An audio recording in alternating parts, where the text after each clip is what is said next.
no lo han destituido, pues él sigue todavía siendo congresista. Sabemos que tiene que haber una investigación porque vivimos en un Estado de Derecho, pero ¿qué garantiza la tranquilidad de la víctima en un país en donde, según cifras del Ministerio de la Mujer, se denuncian violaciones al día cerca entre 32 y 34? Quizá Diana Portal, representante de la Adjuntía para los Derechos de la Mujer de la Defensoría del Pueblo, tiene una cifra más exacta, pero ¿cómo está, señora Portal? Muy buenos días. Muy buenos días, Mabel. Muchas Sí. gracias por la oportunidad. Yo quería preguntarle en esta introducción que he realizado, ¿por qué la justicia opera así? ¿Cómo debería operar? ¿Lo está haciendo bien? ¿Está protegiendo a la víctima? ¿Está funcionando a favor de la víctima? Sin duda, el diagnóstico de la Defensoría del Pueblo sobre el acceso a justicia en casos de violencia es un balance no positivo, ¿no? En el sentido de que justamente estamos viendo cómo el retardo en la respuesta puede incidir en el acceso mismo a justicia e incluso en muchos casos en impunidad. Si desde la denuncia misma no hay una rápida respuesta que asegure, como en casos de delito de violación sexual, la toma de pruebas, de indicios probatorios y todo lo que concierne a la investigación, pone en peligro mismo la investigación. Entonces sí es importante en este sentido una respuesta rápida, más aún cuando la víctima, en este caso que señala, ha denunciado prácticamente inmediatamente después de los hechos. Recordemos que por justamente toda la responsabilidad, la culpa, el señalamiento que se hace a las víctimas, incluso la vergüenza porque sienten culpa por todo este contexto machista que las señala, muchas veces no denuncian, ¿no? Entonces justamente una respuesta rápida, articulada y que las proteja es necesario. Ahora, esto que pasa, Diana, con la denunciante que acusa al congresista por violación sexual, ¿es recurrente en nuestro país? ¿Demoran constantemente los procesos? Pero ¿dónde está la raíz del problema? ¿Dónde lo han podido identificar desde la Defensoría del Pueblo? Hay tres niveles allí que hay que tener en cuenta, ¿no? Uno, primero, casi siempre las víctimas acuden ante la Policía Nacional del Perú. Entonces, muchas veces allí, a nivel de la policía, en algunos informes que hemos tenido, también se cuestiona el testimonio de las víctimas, ¿no? En ese sentido, un aspecto básico, transversal a todo el sistema es la capacitación y la especialización de quienes atienden y reciben las denuncias, para no victimizarlas, para no señalarlas e incluso desensibilizar la denuncia, ¿no? Entonces, es muy importante que quien reciba la denuncia genere más confianza y atienda adecuadamente a las víctimas. Eso de un lado, y del otro, registre adecuadamente la denuncia, ¿no? El registro también es muy importante.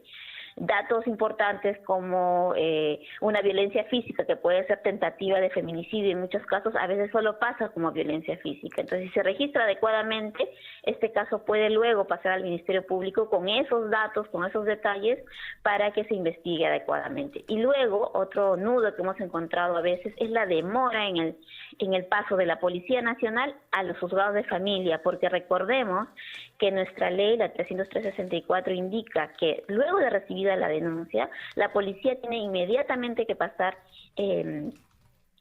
a los juzgados de familia para que se emitan las medidas de protección.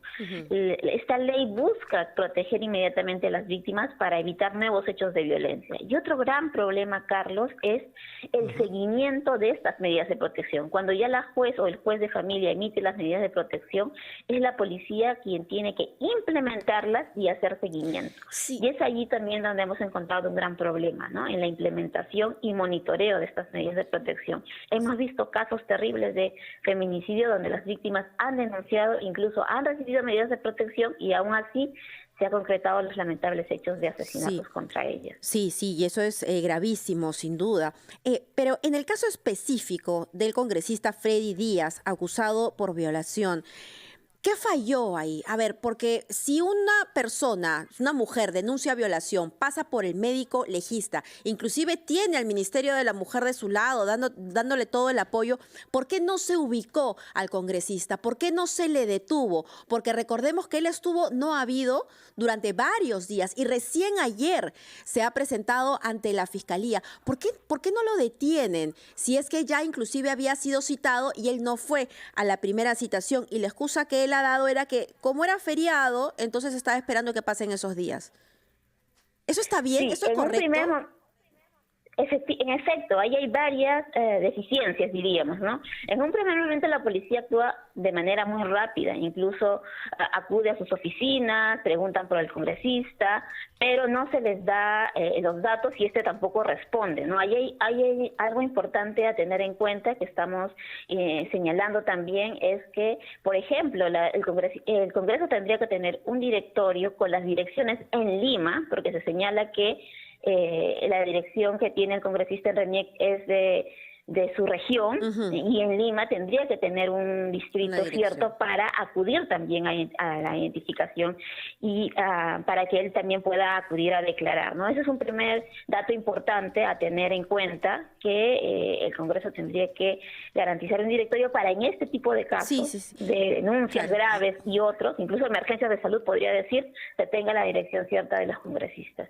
Y otro dato es que al inicio la fiscal que recibe el caso es una fiscal de familia, de violencia contra la mujer y familia, y por ser un congresista lo tiene que ver una fiscal suprema. Entonces, en ese cambio, digamos, también hay una cierta demora que no permite la actuación rápida para incluso la detención, porque la víctima, al denunciar rápidamente, se puede decir que está en flagrancia, hay 24 horas de flagrancia, donde la policía además debió ingresar a las instalaciones del Congreso, a la oficina donde ocurrieron los hechos, para hacer una inspección inicial. Esta inspección recién ha ocurrido el día de ayer.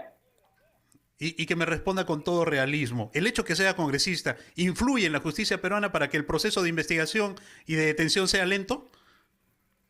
Lamentablemente, en este caso se ha evidenciado que sí, ¿no? Ahí olvidamos que ya desde el año 2021 no hay inmunidad parlamentaria y que la justicia, dado el caso, tenía que actuar de manera rápida para poder proteger los medios probatorios, ¿no? Entonces ahí ha habido una duda inicial en la Fiscalía para la actuación rápida y que definitivamente ha interferido, ¿no?, con el proceso mismo.